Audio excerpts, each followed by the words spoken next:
குற்றத்திற்காக தங்கம், வைரம், வைடூரியம், கோமேதக, முத்து, பவள, மாணிக்க, மரகதம், புஷ்பரகம் என்று சொல்லக்கூடிய நவரத்தினங்களான என்னுடைய கிரீடத்தை சமுத்திர மகாபலிவர் அங்கிருந்து வந்து மாத்திரத்திலே அவர் இடது பாதத்தால்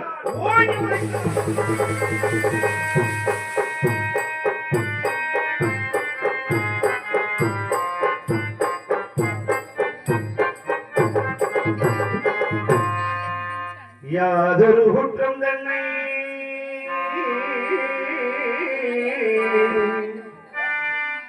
பிரதானிக்கக்கூடிய காமகர்களும் வருவார்கள் மயானத்தில். குடியை கெடுக்கும் குடிப்பழக்கம் உடல்நலத்தை கெடுக்கும் என்று சொல்லியும் குடித்துவிட்டு வரக்கூடிய குடிகாரர்களும் வருவார்கள் மயானத்திற்கு.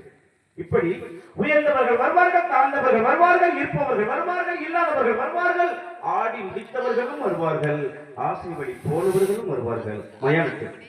ஆடி முடித்தவர்கள், ஆசை வழி போனவர்கள், இப்படி நீட்டிப்படுத்தவர்கள்.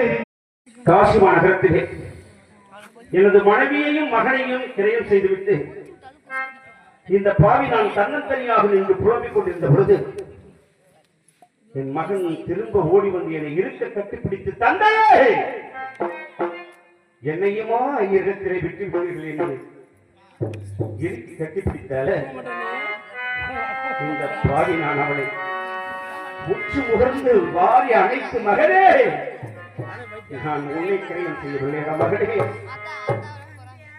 விதியின் காரணமாக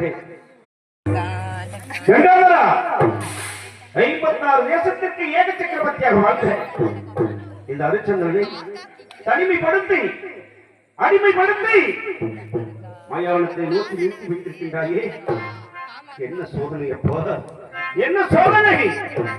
அத்தனையும் சத்தியத்துக்கு ஏற்பட்ட சத்திய சோதனையா? மணிமவிடம் தரித்த மலர்களை சூடி அரியாசனத்திலே ஆட்சி புரிந்த அயோத்தி மாமகனை ஆண்டி கோலத்தில் நிறுத்தி வைத்திருக்கின்றாயே, என்ன சோதனை அப்போ, என்ன சோதனை?